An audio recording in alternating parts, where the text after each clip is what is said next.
ngayon guys, maghanap din ng pagkain. Mananayo ang pagkain dito. Yun ang ating mga titirahin. Oh no. Guys, wala tayong nakita. Ito kaya? Wala. Ayun. Meron tayong pagkain dito. Kaya ito. Ano ba ito? Kotse. Sinuksok sa gilid. Pwede na to, wala pang ano eh.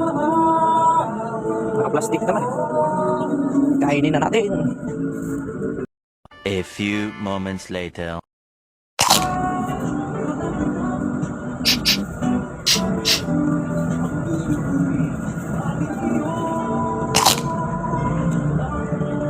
Sarap naman.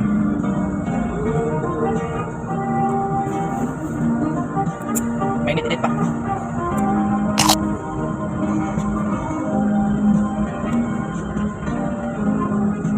Siguro, niksik niya doon, parang nilagay niya lang. Baka kakainin niya pa sana.